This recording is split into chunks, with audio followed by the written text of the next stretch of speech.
Raja pada zaman dulu, mereka dapat uang dari mana? Mereka pajakin rakyat, kan? Mereka dapat uang. Uangnya dalam bentuk apa? Emas. Ya, perhatikan. Raja Salomo dulu, raja paling kaya yang pernah hidup di bumi ini. Itu uangnya dari emas. Apakah Salomo perlu berinvestasi? Jawabannya tidak. Dia tidak perlu berinvestasi, ya. Dan yang dia kasih upahnya, yang bekerja sama dia, misalnya dia beresin kereta kudanya, itu dikasih kepingan emas. Apakah yang kerjanya beresin kereta kuda itu harus jadi investor? Pakai kepingan emasnya? Enggak, karena kepingan emasnya itu sama. Emasnya itu scarce dan desirable. Semua orang pengen emasnya, itu sulit untuk didapatkan. Jadi kalau lu punya profesi di zaman dulu, lu mau raja, lu mau tukang benerin kereta kuda, lu mau jadi koki, semuanya itu dapat emas yang emasnya sama. Emasnya ini nggak perlu diapa-apain lagi, bisa disimpan di bawah bantal. Karena akhirnya emas itu jadi langka, para bankir-bankir di zaman Eropa ini mikir, ya, karena bisa dirampok nih kalau pakai emas, mereka bikin IOU, kertas yang bukti kepemilikan emas. Nah, ini yang jadi sistem sekarang sampai 1971. Jadi ketika kertas itu diperdagangkan, itu kan janji bahwa kertas ini memiliki emas di bank, kan. Kertasnya ini adalah hutang, ya.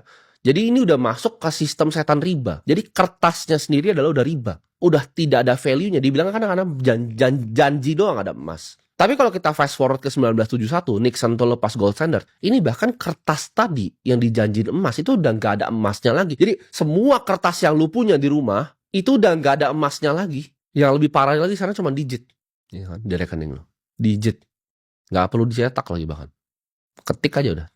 Disinilah menurut gua perbudakan sebenarnya itu dimulai. Bukan zaman dulu. Zaman dulu semua orang dapat upah yang fair. Sekarang ini diketik nih, ya kan? Dia ketik ya, bank sentral. Pakai sistem distribusinya. Lu kerja di sana, gaji UMR ditransfer ke lu. Diketik bahkan. Nggak ada yang perlu nambang untuk emasnya. Kalian bayangin ya, dokter itu dengan gaji 100 juta. Itu buying powernya juga berkurang tahun depan. Kalau misalnya 10% aja diambil buying powernya dengan dia cetak digitnya. Jadi makin banyak digit yang dia ketik, makin gak berharga uang dokter yang digaji 100 juta itu. Lu mau tahu ya, ini gue 2 kali kejadian di hidup gue. Gue ke rumah sakit, ke dokter. Itu mereka kenal gue. Mereka ngomong, oh gue suka nontonin podcast lu, keren banget bro. Thank you banget, lu ngubah hidup gue. Dari gaji gue investasikan yang luar biasa. Kalau lu orang biasa ya. Lu bikin konten begini, terus lu denger begitu, lu bakal kayak, seneng gitu. Gua itu malah sedih. Lu mau tau kenapa? Pikiran gua nih, ini dokter ngapain nonton gua?